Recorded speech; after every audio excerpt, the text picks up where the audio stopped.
برائے مہربانی آپ تشریف لائیں اور آپ اپنی وہ نظم پیش کریں۔ میرے بہت پرانے مراسم تھے۔ جب 1990 میں ٹرانسفر ہو کے رانچی کے خورشید پرویز صدیقی تھے یہ خورشید صدیقی صحافت کی اسی دنیا کے تھے یہ خورشید یہ خورشید صدیقی غلط کاموں کی کرتے تھے نہیں تائید یہ خورشید صدیقی اور کھلے الفاظ میں لکھتے تھے جب شذرات نامی اپنے کالم میں اپنے کالم میں وہ رہتے اس گڑی تھے تھوڑے سنجیدہ سے ایک وحشت کے عالم میں اور نئے جملے کی کرتے تھے صدا تولید یہ خورشید صدیقی صحافت کی اسی دنیا کے تھے یہ خورشید صدیقی اور لکھا اچھے کو اچھا اور برے کو تو برا ہر حال میں لوگو جو کھوٹا ہے کبھی وہ بن نہیں سکتا کھرا ہر حال میں لوگوں کیا کرتے تھے ہر دم ان پہ کچھ تنقید یہ خورشید صدیقی صحافت کی اسی دنیا کے تھے یہ خورشید صدیقی اور کوئی بھی مسئلہ ان کے لیے بالکل نہیں ہوتا تھا پیچیدہ اور کسی بھی حال میں ہوتے نہیں تھے آفتوں میں بھی وہ رنجیدہ اور دکھوں میں بھی مناتے تھے ہر ایک پل عید یہ خورشید پر صدیقی کسی سے ملتے تھے تو لگتا تھا کہ بہت پرانے شناسہ ہیں، اس لیے ہر آدمی کو یہ لگتا ہے کہ خورشید صاحب ہم سے زیادہ قریب تھے بنسبت دوسروں کے۔ تو اگر یہاں اظہار خیال کی دعوت اگر دی جائے، لوگوں کو موقع دیا جائے، تو آپ یقین جانیے شام ڈھل جائے گی اور لوگ کہتے رہیں۔ ہر آدمی ان کے بارے میں بہت کچھ جانتا ہے، اس لیے برائے مہربانی چند جملوں پر اکتفا کریں۔ بہت دستاویزی کتاب ادبی دنیا کی آ گئی ہے، بڑے بڑے قلم کاروں کو اس میں سمیٹا گیا ہے۔ اس کو پڑھنے سے خورشید صاحب کی زندگی کے جو بعض مخفی گوشے ہیں، امید ہے کہ وہ بھی روشن ہو جائیں گے۔ اس سلسلے کو تیزی سے آگے بڑھاتے ہوئے اب میں خورشید صاحب کے بہت پرانے شناسہ اور ان کے ساتھ کام کر چکے صحافی جناب ڈاکٹر ظفر اللہ صادق صاحب سے ملتمس ہوں، برائے مہربانی آپ بھی چند جملے ان کی بارگاہ میں بطور خراج عقیدت کے پیش کریں۔ جناب خورشید پرویز صدیقی کو میں تقریباً 25 سالوں سے جانتا ہوں۔ پٹنہ میں وہ جہاں پہ رہتے تھے وہاں پر میرا سبزی باغ میں کافی ہاؤس جو میرا نانیال ہے، پٹنہ کے سارے صحافیوں اور دانشوروں کی وہ بیٹھک گاہ رہی ہے، وہیں سب سے پہلی بار ہم نے خورشید پرویز صدیقی کو دیکھا تھا۔ اس کے بعد پھر قومی تنظیم جب رانچی آیا اور یہاں کی ذمہ داری مجھے دی گئی، اور خورشید صاحب بھی اس زمانے میں رانچی ہی میں تھے، تو پھر ہم لوگوں کی قرت بڑھی، دونوں اخباری آدمی تھے، ملنا جلنا رہا۔ قومی تنظیم جب چھوڑا تو خورشید صاحب نے پھر فاروقی تنظیم میں مجھے انگیج کیا تو اور تعلقات بڑھے۔ خورشید صاحب کی خوبی جیسا کہ چاند صاحب نے بیان کیا، یہ بات صحیح ہے کہ ہر شخص سے ایسے ملتے تھے جیسے ان سے 10-20 سال پرانی ملاقات ہو سکتا ہے کہ یہ خوش فہمی مجھے بھی ہو، لیکن وہ مجھے بھی بڑی شفقت سے بہت پیار سے ہم سے ملا کرتے تھے، اور کبھی کبھی جب محبت زیادہ غالب ہو جاتی تو مجھے کہتے سید صاحب، کبھی ہمارا ہاتھ بھی چومتے تھے، کیا آپ سید ہیں، میرے لیے دعا کر دیجیے۔ ان کی محبت تھی۔ جہاں تک ان کی صحافت کا تعلق ہے کہ ہم نے واقعی جو چند ایماندار صحافی اس ملک میں جو گنے جائیں گے ان میں ایک نام خورشید پرویز صدیقی کا بھی ضرور آئے گا۔ انہوں نے کبھی صحافت کے نام پہ کوئی دوسرا کاروبار نہیں کیا، کبھی کسی کو ٹھگا نہیں اور اس کا کوئی فائدہ نہیں اٹھایا۔ پوری زندگی فقیرانہ زندگی انہوں نے گزار دی اور قلم کے سپاہی بنے رہے، کبھی قلم کو ہاتھ میں لے کر داروغہ بننے کی انہوں نے کوشش نہیں کی۔ ان پہ ادبی دنیا کی کتاب آ چکی ہے، بہت سارے لوگوں نے ان پہ اظہار خیال کیا گیا ہے۔ مجھ سے بھی کہا گیا تھا کہ اس پہ لکھیں، لیکن اس وقت میری کچھ مشغولیت تھی، میں ان پہ مضمون نہیں لکھ سکا۔ مجھ پہ یہ ان کا قرض ہے، انشاءاللہ اس کو ادا کروں گا۔ آج چند جملے ان کے سلسلے میں یہ کہہ کر میں اپنی بات ختم کرتا ہوں کہ خورشید پرویز صدیقی نہ صرف ایک صحافی تھے بلکہ جو ان کے لکھنے کا اسٹائل تھا وہ آپ ابن یعقوب میں دیکھ لیں، شذرات میں دیکھ لیں، فاروقی تنظیم کے اداریہ میں دیکھ لیں، ہر رنگ میں وہ رنگے ہوئے نظر آتے ہیں۔ جہاں وہ ایک بہت بڑے صحافی تھے وہیں ممکن ہے کہ اس کتاب میں لوگوں نے اس پر نگاہ ڈالی ہو، میں ان کو ایک بہت بڑا انشائیہ پرداز بھی مانتا ہوں۔ ان کا ایک انشائیہ چھتری جو مجھے ابھی بھی یاد ہے، اس کو پڑھنے کے بعد تو مجھے لگا کہ یہ مطلب ہندوستان کے چند گنے چنے انشائیہ پردازوں میں ہوتے اگر یہ صحافت میں نہیں ہوتے اور صرف انشائیے لکھے ہوتے، اس میں بھی صفحیوں کے لوگوں میں ہوتے۔ اور اس طرح کی کبھی کبھی چیزیں جب ان کے پاس مواد نہیں رہتا تھا تو مجبوریت کے لیے وہ یوں ہی کچھ چیزیں لکھتے تھے تو اس پہ انشائیہ لکھتے تھے۔ تو ان کے انشائیوں پر بھی کام کرنے کی ضرورت ہے، تو جہاں صحافت میں ان کا اپنا ایک اعلیٰ مقام ہے، میں سمجھتا ہوں کہ وہ انشائیہ پرداز اس صفوں میں بھی اچھا مقام حاصل کریں گے۔ ایک آخری بات عرض کروں کہ سب سے آخری ملاقات ہماری انجمن اسلامیہ اسپتال میں ہوئی۔ ہم اور جناب شاہ نواز صاحب دونوں ان کی عیادت کے لیے گئے تھے، تو جیسے ہی ہم سے ملاقات ہوئی انہوں نے قریب ہم کو بلایا، کہا کہ ظفر اللہ تمہارے لیے کیا ہوا؟ بولے کہ ہماری کتاب جو سبزی باغ کی کہانی وہ چھپ گئی ہے، انشاءاللہ ہفتہ 10 دنوں کے اندر میں تم کو دوں گا، تو اس کو پڑھنا ذرا۔ لیکن اتفاق ہے نہ وہ دے سکے نہ ہم پڑھ سکے۔ آج ان کی کتاب ہماری نظروں سے گزر رہی ہے، اللہ ان کو مغفرت فرمائے۔ اختصار کے ساتھ آپ نے ان کی ذات پہ روشنی ڈالی۔ یقیناً صحیح فرمایا آپ نے کہ خورشید صاحب کی شخصیت کے کئی گوشے تھے۔ وہ صحافی جتنے اچھے تھے، مورخ بھی اتنے ہی اچھے تھے اور ناقد بھی اتنے ہی اچھے تھے۔ ہم کو یاد ہے اس زمانے میں ہم رانچی میں تھے، خلیق احمد نظامی کی ایک کتاب آئی تھی اردو لسانیات پر، کتاب آئی تو اس کتاب پر جو تبصرہ کیا خورشید صاحب نے، تقریباً 21 صفحات خلیق صاحب کے لکھ کے انہوں نے بھیجے، 21 صفحات کہ آپ نے یہاں غلطی کی، یہاں سے چوک ہوا ہے، یہاں سے ہوا، اور خلیق صاحب کو بات ماننی پڑی۔ اتنی اچھی نگاہ تھی ان کی، لسانیاتی مطالعہ ان کا بڑا اچھا تھا۔ اس کے علاوہ انشائیہ نگاری اور یہ تمام چیزیں، لیکن افسوس کی بات یہ ہے کہ جو کچھ لکھا انہوں نے اخبار میں لکھا، کسی ماہنامے میں نہیں لکھا، روزنامے میں لکھا، اور یہ بہت مشکل ہے کہ لوگ روزنامہ کو اپنا سنبھال کے رکھ سکیں۔ پھر یہ کہ ان کے قدردانوں کی جو ایک کہیے کہ ایک طبقہ پیدا ہوا، وہ اتفاق سے نوجوان نسل کے لوگ، غالب مستر صاحب جیسے لوگ ہیں، شاہ نواز صاحب اور کیفی صاحب جیسے لوگ ہیں، ان کو بہت کم موقع ملا ان کی چیزوں کو دیکھنے کا، سمجھنے کا۔ جو لوگ زمانے سے ان کو دیکھ رہے تھے، سمجھ رہے تھے، انہوں نے اس طرح کوئی توجہ نہیں کی۔ جیسا کہ ظفر اللہ صاحب نے فرمایا، مجھے بھی غالب صاحب نے دعوت دی تھی کہ ایک مضمون ہم لکھ دیں اس کے لیے، اور ہم لکھ بھی رہے تھے، اور اتفاق سے اس سے پہلے خورشید صاحب نے خود ایک انٹرویو دیا تھا ہم کو رانچی میں، اور کہا کہ دیکھو ایک مضمون لکھ دو، اب شام زندگی ہے یہ، کب ہم ڈھل جائیں گے کہنا مشکل ہے۔ تو عاشق صاحب کے ساتھ ہم گئے تھے، کچھ ہم نے لکھا تھا وہاں، ان کو سنایا تھا پڑھ کر کے ایک پیراگراف، کہا ہمیں ٹھیک ہے یہ بات ٹھیک ہے۔ تمہید جو ہم نے لکھا، مضمون نامکمل ہے آج تک، حالانکہ 4 صفحے ہم لکھ چکے تھے، کسی وجہ سے نہیں لکھ پائے، اس کے تمہید میں آپ حضرات کی خدمت میں پیش کر کے اور پھر اپنے ڈائش پر جو کرم فرما حاضر میں ان کی طرف لوٹتا ہوں۔ صرف تمہید ملاحظہ کر لیجیے، گھبرائیے گا نہیں پورا۔ اب تک کی تحقیق کے مطابق جھارکھنڈ میں اردو صحافت کی ابتدا 1838 میں جامع جہانما نامی ادبی رسالے سے ہوئی۔ اس کے بعد وقفے سے مختلف علاقوں سے مختلف اشخاص نے ادبی و نیم ادبی رسائل جاری کی، مگر سیاسی صحافت کی باضابطہ ابتدا جناب سمر الحق نے 1967 میں رانچی سے چھوٹا ناگپور میل نامی ہفتہ وار نکال کر کیا۔ یہ وہ دور تھا جب غلام سرور مرحوم کی صحافت نگاری عروج پر تھی، اور ان کے روزنامہ سنگم نے ہر پڑھے لکھے فرد کے گھر میں اپنی جگہ بنا لی تھی۔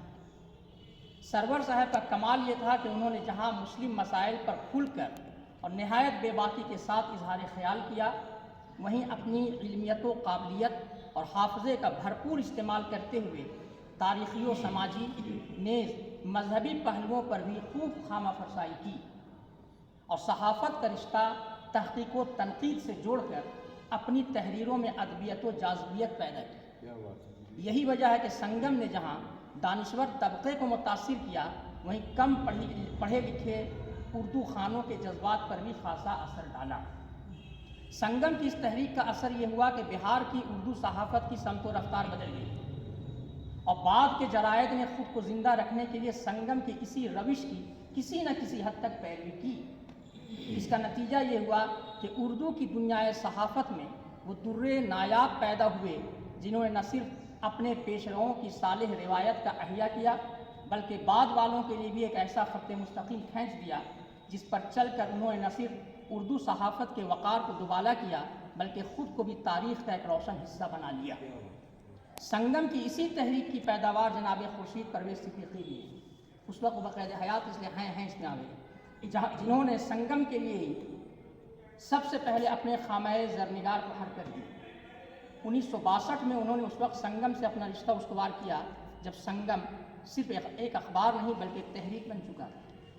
متحدہ بہار میں اردو کی جائز حیثیت کا مطالبہ ایوان سے نکل کر سڑکوں پر آ چکا تھا اور اسے مہمیز لگانے کا کام سنگم کر رہا تھا۔ ظاہر ہے کہ کسی عوامی تحریک کو زندہ رکھنا اور اسے آگے لے جانا کس توانائی اور حکمت عملی کا متقاضی ہے، اسے ہر اہل فہم بآسانی سمجھ سکتا ہے،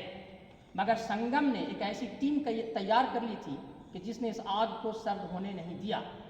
اس مہم میں غلام سرور مرحوم کے دست راست کی حیثیت سے جناب خورشید پرویز صدیقی کبھی بھلائے نہیں جا سکتے۔ جب صدیقی نے سنگم میں اسی لب و لہجے میں گفتگو شروع کی جو پہچانا لہجہ تھا، انداز و اسلوب تحریر کی مماثلت اس حد تک تھی کہ بعض اوقات یہ بھی ہوا کہ جناب صدیقی کی تحریرات کو غلام سرور کی تحریر سمجھ لیا گیا۔ یہ خود صدیقی صاحب نے ہم سے کہا کہ ایسا بھی ہوتا تھا۔ اس کا انکشاف خود موصوف نے راقم سے کیا۔ سنگم سے موصوف کی وابستگی تقریباً 20 برسوں تک رہی۔ اس کے بعد تقریباً 14 برسوں تک وہ پٹنہ کے مختلف اخبارات مثلاً پندار اور صدائے عام وغیرہ میں اپنے قلم کی جولانی دکھاتے رہے۔ جھارکھنڈ میں صحیح معنوں میں اردو کی سیاسی صحافت کا آغاز 1992 عیسوی میں فاروقی تنظیم سے ہوا۔ یہ اخبار اس وقت سے اب تک تسلسل کے ساتھ شائع ہو رہا ہے، جو اپنے آپ میں ایک ریکارڈ ہے۔ اس کی بڑی وجہ اخبار کے مدیر و مالک ایم اے ظفر مرحوم کی وہ دور رس نگاہ تھی، جس نے ابتدا میں ہی بھانپ لیا تھا کہ اخبار کو زندہ رکھنا ہے تو سرور صاحب کی صحافتی روش کو ہی اپنانا ہوگا۔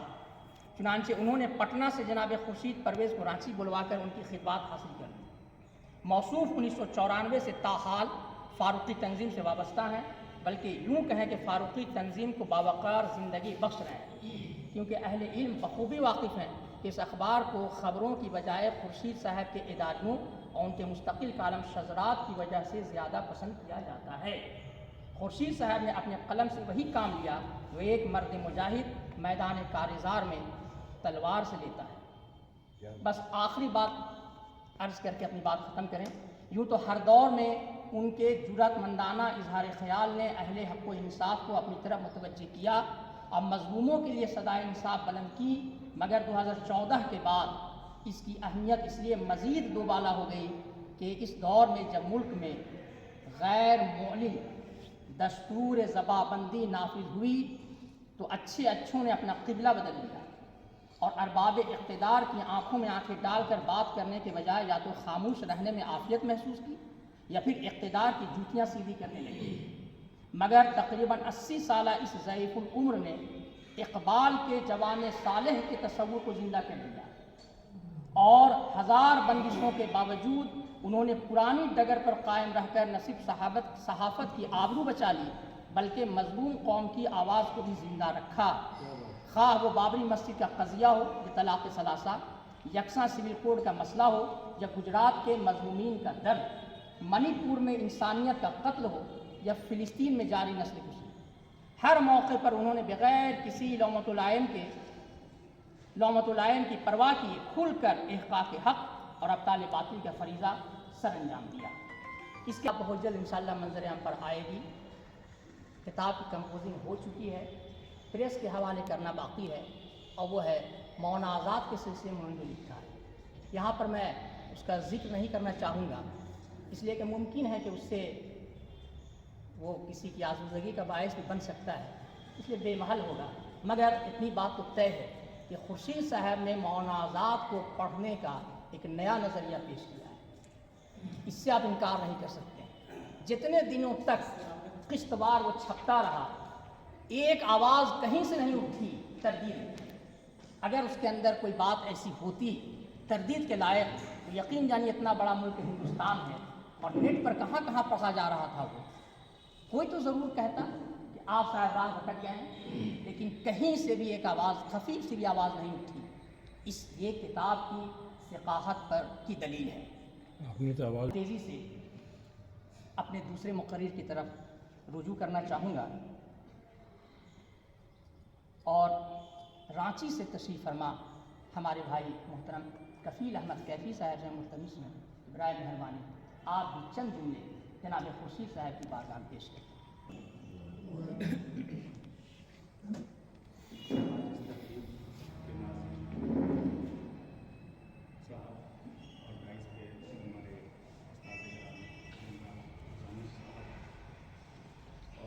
اس تقریب کے صدر محترم اور ہمارے آف دا رائس محترم حضرات، اس بزم ظہیر غازی پوری میں آپ سبوں کا خیر مقدم کرتے ہیں۔ سینڈ کر دیجیے۔ یہ خورشید پرویز صدیقی کے حوالے سے ہمارے دانش بھائی کا جو کاوشیں ہیں وہ بہت ہی اہم ہیں، اور ابھی فی الحال میں نے 2 تقریب میں میری شمولیت ہوئی، جس میں ہم نے بے باک صحافی پرویز صدیقی کے بارے میں جانا اور سمجھنے کی کوشش کی کہ صحافت کا رنگ اردو میں اگر کہیں نظر آ رہا تھا جھارکھنڈ میں، وہ پرویز صدیقی جن کا قلم بغیر کسی خوف کے چلتا رہا اور وہ یہ لاکھوں کے ساتھ لکھتے رہے۔ وہ جس طرح کے ناظم صاحب نے، میں ناظم صاحب سے اپیل کروں گا کہ اگر وہ پرویز صدیقی صاحب کے حوالے سے کچھ انہوں نے لکھا ہے اور وہ اس بات کی تصدیق بھی کر رہے ہیں کہ میں نے اسے پرویز صدیقی صاحب کو بھی سنایا تھا، تو وہ ہم چاہیں گے کہ وہ صفحہ کرتاس سے نکل کر منظر عام پر آئے، تاکہ اسے عوام مستفیض ہوں اور وہ جانیں کہ پرویز صدیقی کی شخصیت صحافت کی دنیا میں کیا ہے۔ اور اب میں جیسا کہ میں نے فرمایا کہ دانش ایاز صاحب نے بڑی محنت کی، واقعی بڑی محنت کی، ان کی محنت تو جھلک رہی ہے ان کی حسن ترتیب سے، لیکن اس کے ساتھ غالب نشتر صاحب نے بھی کم کمال نہیں کیا ہے۔ بڑے لوگوں سے رابطہ کرنا، مضامین لکھوانا، بنوانا، اور پھر یہ اس کی چھانٹ پھٹک، یہ سب چیزیں غالب نشتر صاحب کی وجہ سے بھی اس میں بڑا نکھار آیا ہے۔ اس لیے میں براہ راست اب بغیر کسی تمہید کے جناب غالب نشتر صاحب سے گزارش کروں گا کہ برائے مہربانی آپ بھی اپنے تاثرات سے سامعین کو نوازیں۔ اجازت سے میں اپنی بات شروع کروں گا۔ سب سے پہلی بات یہ ہے کہ آج ہم 2 ادیبوں کو یاد کر رہے ہیں، پہلے ہے ظہیر غازی پوری اور دوسرے ہیں خورشید پرویز صدیقی۔ ظہیر غازی پوری کی بہت خدمات رہی ہیں اردو ادب میں، اور جھارکھنڈ کے جانے مانے شاعر اور ادیب میں ان کا شمار ہوتا ہے، تو ہزاری باغ والوں سے میری گزارش ہوگی کہ ان کے حوالے سے ایک چھوٹا پروگرام ہونا چاہیے تاکہ نئی نسل تک یہ بات پہنچ سکے کہ ظہیر غازی پوری کی شخصیت کا نام تھا۔ تو یہ پروگرام ہونا چاہیے، خورشید صاحب کے انشاءاللہ ہم لوگ کریں گے رانچی میں، لیکن ظہیر صاحب کے حوالے سے ہونا چاہیے۔ بہت سی اصناف میں انہوں نے طبع آزمائی کی ہے، رباعیہ کہی ہے، غزلیں کہی ہیں، کئی اصناف ہیں اور کئی اہم کتابیں ان کی ہیں جو مختلف جامعات کے نصاب میں شامل بھی ہیں۔ خورشید صاحب کے حوالے سے یہ بات ضروری ہے کہ وہ ہمیشہ نوجوان نسلوں کی آبیاری کرتے تھے، ان سے خوش ہوتے تھے. ڈاکٹر چاند نظامی ہوں، ڈاکٹر مکمل حسین ہوں، ڈاکٹر حیدر علی ہوں، دانش ایاز ہوں یا دوسرے حضرات ہوں، تمام لوگوں سے ان کا اچھا ربط تھا. ایسا لگتا تھا کہ وہ ایک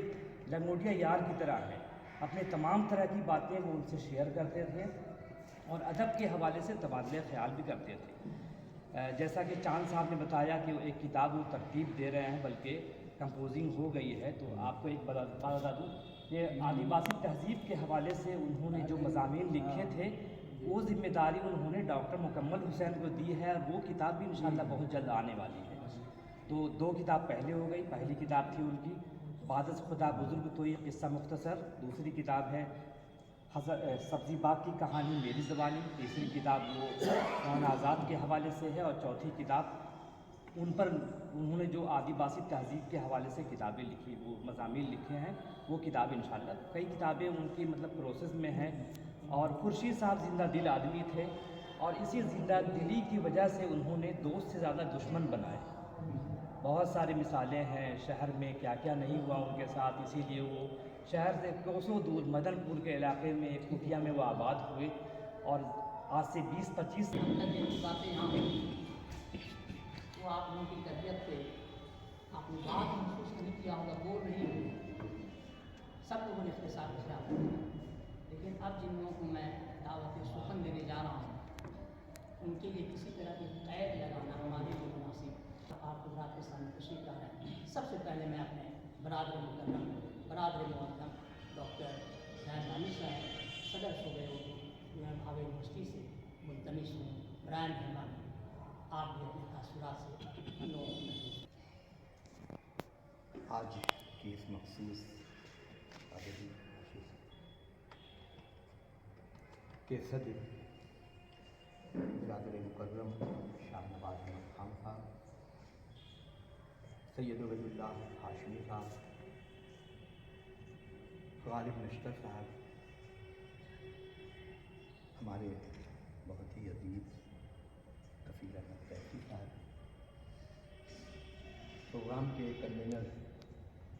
نکھٹ عظیم آبادی صاحب، اور ناظم نشست چاند نظامی صاحب. حضرات، سب سے پہلے میں منتظمین کا انتہائی مشکور ممنون ہوں کہ اس موقع پر ایک بہت ہی اہم پروگرام میں نہ صرف یہ کہ شرکت کی دعوت دی گئی بلکہ مجھے اپنے تاثرات پیش کرنے کا موقع بھی فراہم کرایا گیا. میں دل کی اتھاہ گہرائیوں سے اس پروگرام کے منتظمین اور یہ دونوں کتابیں جن کی رسمی اجرا ابھی ادا کی گئی ان سے متعلق جو حضرات ہیں اور رانچی سے 100-200 کلومیٹر کا سفر طے کر کے یہاں جو تشریف لائے ہیں عزیزان گرامی، جس میں ان دونوں حضرات غالب صاحب اور قیسی کے علاوہ مکمل حسین صاحب موجود ہیں، دانش ایاز موجود ہیں، جاوید صاحب موجود ہیں. میں ان کا انتہائی شکر گزار ہوں کہ انہوں نے بہت سنجیدگی سے اس معاملے کو لیا ہے اور یہاں تک کہ ہزاری باغ میں بھی آ کر اس کی رسم اجرا کی ادائیگی کا فریضہ ادا کیا. میں انہیں مبارکباد بھی دیتا ہوں اور ان کا شکر گزار بھی ہوں. حضرات گرامی، بہت ہی مختصر طور پر بار بار گفتگو بھی، حالانکہ حضرات سال پر اور ان 40 سالوں میں نے خورشید بھائی کو ان کی گفتگو کے حوالے سے، ان کی شخصیت کے حوالے سے، ان کے اعمال کے حوالے سے، ان کی تحریر کے حوالے سے، ان کی فکر کے حوالے سے، ان کی نشست و برخاست کے حوالے سے، ان کی اخلاقیات کے حوالے سے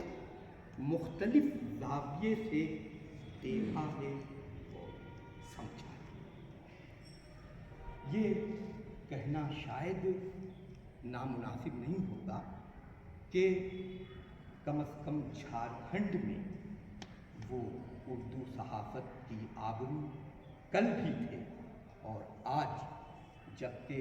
وہ ہمارے درمیان نہیں ہے تو آج بھی کوئی دوسرا ان کا متبادل نہیں، یہ طے۔ حضرات، وہ آدمی جو ایمانداری، دیانتداری، شعور، جرأت مندی، یہ تمام چیزیں جس طرح سے اس آدمی کے اندر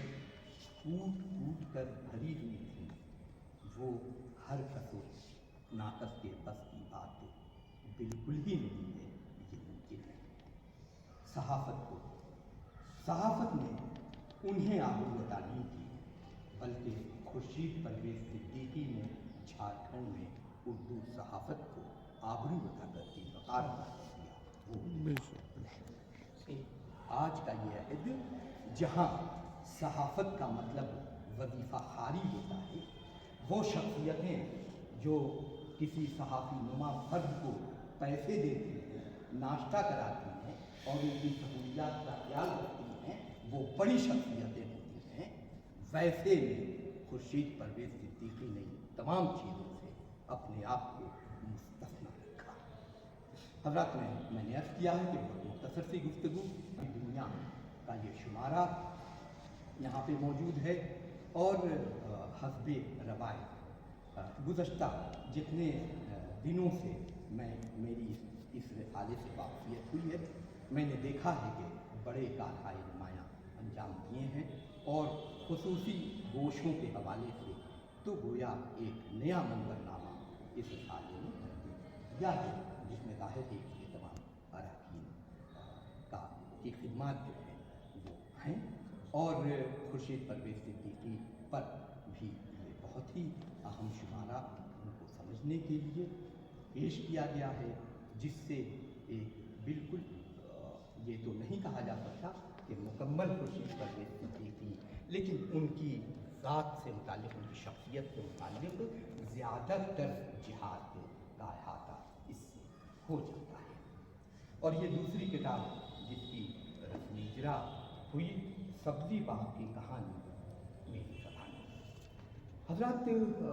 یہ کتاب میں نے کل نٹھر صاحب کی کرم فرمائی کے طفیل یہ کتاب مجھے کل شام میں ملی، لیکن میں یونیورسٹی سے کافی دیر سے لوٹا اور پھر رات۔ کتاب ظاہر ہے زیادہ دلچسپی کا سبب ان لوگوں کے لیے ہو سکتی ہے جو کسی نہ کسی طور پر سبزی باغ سے متعلق رہے، یا سبزی باغ سے متعلق نہیں رہے تو کم از کم پٹنہ سے متعلق رہے۔ مثلا یہاں پر ظفر اللہ صادق صاحب موجود ہیں، شاہ نواز بھائی موجود ہیں، لکھر صاحب کا جو ہے نانیہال کا ہی معاملہ ہے، تو وہاں سبزی باغ کی تہذیب، وہاں کا تمدن، وہاں کی معاشرت، وہاں کی ثقافت، یعنی شہر عظیم آباد کی ثقافت کو جس طرح سے سبزی باغ نے فروغ دیا اور ارتقاء کے مختلف منظر سامنے آئے، یہ تمام پہلو اور سبزی باغ اور سبزی باغ کے نواح سے متعلق جو اہم ترین شخصیات تھیں، ان کی خدمات اور ان کی شخصیت کو جس انداز میں اس میں پیش کیا گیا ہے، موضوع کے انتخاب کے حوالے سے، اسلوبیات کے حوالے سے، پیشکش کے انداز سے، طرز اظہار کے حوالے سے، جرأت مندی بات کہنے کے سلسلے میں جس جرأت مندی کا مظاہرہ کیا گیا، ان تمام حوالوں سے اس کتاب کو اہم ترین کتاب کہا جا سکتا ہے۔ اور انشا پردادی کی بات برادرم چاند نظامی نے کہی، اور یہ حقیقت ہے، یہ بات کہی کہ اگر صرف انہوں نے صحافت کی طرف وہ رجوع نہ ہوتے، اور اگر انہوں نے انشا پردادی کی طرف دھیان دیا ہوتا، یا اس کے لیے اپنے کو وقف کر دیا ہوتا، تو ایک نیا منظرنامہ ادبی معاملات میں بالخصوص انشا پردادی کے حوالے سے یہ سامنے آ سکتا تھا۔ انہوں نے جملہ لکھا ہے کہ روز اول اس شخص نے لفظ بھیا استعمال کیا میرے لیے، اور تا زندگی، یہ آج کی تاریخ میں بھی، یعنی جس وقت وہ لکھ رہے تھے، آج کی تاریخ میں بھی میں اس کا بھیا ہوں، اور یہ حقیقت ہے۔ میں نے ابھی عرض کیا کہ 40 سال پر محیط رہا معاملہ، اور میں نے روز اول جو انہیں بھیا کہا تو آخر تک وہ بھیا میرا بھیا رہا۔ یہی وجہ تھی